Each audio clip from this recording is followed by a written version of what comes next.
जय माता दी। शक्ति की साधना का महापर्व आरंभ हो चुका है और शक्ति की कृपा के बगैर जीवन में कुछ भी संभव नहीं है। माँ दुर्गा ही शक्ति की देवी हैं और वह निर्बलों को शक्ति देती हैं, निर्धन को धन देती हैं। जो भी उनकी शरण में आ गया उनकी वो रक्षा करती हैं। जीवन से जुड़ी हर प्रकार की विपत्तियों को पल भर में दूर कर जीवन में सुख, शांति, आरोग्य, अच्छा स्वास्थ्य देती हैं। देवी दुर्गा की नवरात्रि में साधना करते समय कुछ नियमों का पालन जरूर करना चाहिए। आइए जानते हैं कुछ खास नियम और वो कौन सी वस्तु है जो नवरात्र के दिनों में जरूर खाना चाहिए। देवी की कृपा पूरे साल बरसती है। चाहे आपके जीवन में धन की मुश्किल हो, संतान की चाहत हो, नौकरी व्यापार की मुश्किल हो, शत्रु परेशान करें या जीवन में आप सुंदरता चाहते हैं, वाणी की शक्ति चाहते हैं, जैसी भी मनोकामना है, 9 मनोकामनाओं को सिद्ध करने वाली देवी, 9 मनोकामनाओं को पूरा करने वाली देवी माँ आपकी मनोकामनाओं को पूर्ण करेंगी।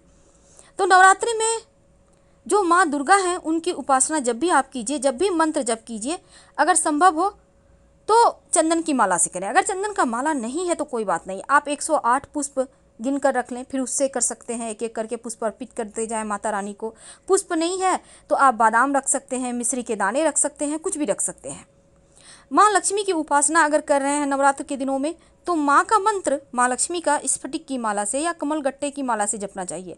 अगर यहाँ भी आपके पास माला नहीं है तो ऐसी स्थिति में आप, जैसा कि हमने बताया, बादाम, मिश्री या पुष्प लेकर आप गिनती करके अर्पित कर सकते हैं। वैसे माँ लक्ष्मी को आप बेलपत्र भी अर्पित कर सकते हैं। सबसे ज़्यादा प्रसन्न वो बेलपत्र से ही होती हैं। माँ के मंत्र जब भी आप जप करें तो जैसे कि आप आज 108 बार किया, कल 216 बार, ऐसा मत कीजिए। रोज़ एक ही गति से कीजिए। आज माता मान लेते हैं माँ, जैसे आज के दिन आपने माँ शैलपुत्री की आराधना की तो कल आप करेंगे ब्रह्मचारिणी की, तो मंत्र की संख्या वही रखिए। इससे क्या होगा ना, आप ज़्यादा फल प्राप्त कर पाएंगे। और जब भी आप मंत्र जप करें, पूजा पाठ करें तो इधर उधर मन मत भटकाइए, शांत रहिए। हमेशा ही ऊन या कंबल के आसन पर ही बैठिए तो आप ज़्यादा अच्छे से साधना कर पाएंगे। और भूल कर भी नवरात्र में काला रंग, ब्लू कलर, डार्क बैगनी, डार्क कोको कोला कलर, इस सभी कलर का प्रयोग बिल्कुल भी ना करें, वस्त्र का खासकर। माँ दुर्गा को तमाम वस्तुएं अर्पित होती हैं तो पहले से ही एकत्रित करके रख लें ताकि आपको बाद में असुविधा ना हो। नवरात्र में देवी दुर्गा की साधना आराधना करते समय आपका फेस हमेशा पूरब या उत्तर दिशा में हो, इस बात का ध्यान रखिए। और नवरात्रि में देवी की आराधना करते समय ब्रह्मचर्य का पालन करना अति आवश्यक है। मन में भूल से भी किसी भी तरह का गलत विचार मत लाइए और भगवान के, माता रानी के जिस भी स्वरूप की आप साधना आराधना कर रहे हैं उनके स्वरूप का मन ही मन हर समय ध्यान कीजिए। तो शक्ति की साधना का शुभ फल प्राप्त करने के लिए व्रत रखा जाता है। आप व्रत रखें या ना रखें, कम से कम लहसुन, प्याज, मांस, मदिरा, इन चीज़ों का सेवन भूल कर भी ना करें, वरना आपको व्रत का पूरा फल नहीं मिलेगा। तो नवरात्र में वो कौन सी वस्तु है जिसे आपको जरूर खाना चाहिए ताकि माता रानी की कृपा बरसती रहे। देखिए, माता रानी के 9 स्वरूपों की पूजा 9 दिनों में की जाएगी। तो माँ के हर स्वरूप का अलग मंत्र है, अलग भोग है और अलग तरीके का वो वरदान देती हैं। इसीलिए आप पहले दिन माँ शैलपुत्री की आराधना करेंगे, पूजा करेंगे तो आप माता रानी को शुद्ध घी गाय का अर्पित करेंगे भोग में। और ये गाय का घी आप प्रसाद के रूप में खुद भी खाइए, पूरे परिवार को दीजिए। हर व्यक्ति पूरे साल अच्छा स्वास्थ्य यानी उनको वरदान मिलेगा और वो आरोग्य को प्राप्ति होगी और गंभीर बीमारियों से भी रक्षा होगी। अब माँ का दूसरा स्वरूप है माँ ब्रह्मचारिणी। जब आप माँ ब्रह्मचारिणी की पूजा करेंगे तो माँ को शक्कर का भोग लगाया जाता है, शक्कर या फिर मिश्री जिसको चीनी कहते हैं। तो आप भोग लगाने के बाद प्रसाद के रूप में पूरे घर परिवार के साथ खाइए। आप सभी का आयु बढ़ेगा और स्वास्थ्य भी उत्तम रहेगा, आरोग्य प्राप्त होगा, लंबी आयु प्राप्त करेंगे। नवरात्र के तीसरे दिन माँ चंद्र घंटा की पूजा होती है तो इस दिन माँ को दूध या दूध से बनी चीज़ें अर्पित की जाती है। दूध आप चाहें तो गाय का कच्चा दूध आप एक कटोरी में, चांदी की कटोरी में या कोई भी कटोरी आपके पास है तो माँ को भोग लगाइए, फिर प्रसाद के रूप में खाइए। या आप दूध से बनी हुई कोई भी मिठाई माँ को भोग लगा सकते हैं और प्रसाद के रूप में खाइए। आप दान भी कर सकते हैं थोड़ा सा मिठाई। खुशी बढ़ती है, जीवन में खुशियाँ आती हैं नवरात्र के चौथे दिन माँ का जो चौथा स्वरूप है कुष्मांडा स्वरूप की पूजा होती है। माँ की उपासना करने से कठिन रोग, जटिल से जटिल समस्या, हर कष्ट दूर हो जाते हैं।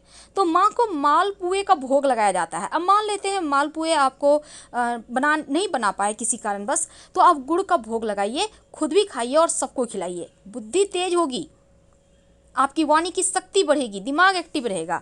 नवरात्र के 5वें दिन माँ स्कंद माता की पूजा की जाती है और माँ के इस स्वरूप की पूजा करने से भक्त की सभी मनोकामनाएं पूर्ण होती है, संतान की प्राप्ति होती है। इसलिए माँ को इस दिन केले का भोग लगाएं। जब भी केले का भोग लगाएं जोड़े की संख्या में, यानी 2, 4, 6, 8, 5 या 11 साथ मत लगाइएगा। केले का भोग हमेशा जोड़ा ही लगाना चाहिए। और अगर गुरु कमजोर है तो आप केला दान भी कर सकते हैं।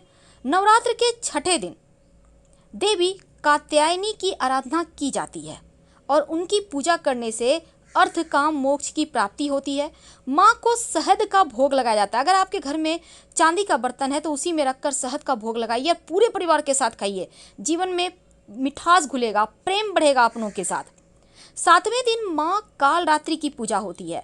माँ कालरात्रि भूत प्रेत नकारात्मक शक्तियों से रक्षा करती हैं, सभी दुख दूर करती हैं। तो माँ को गुड़ का भोग लगाया जाता है।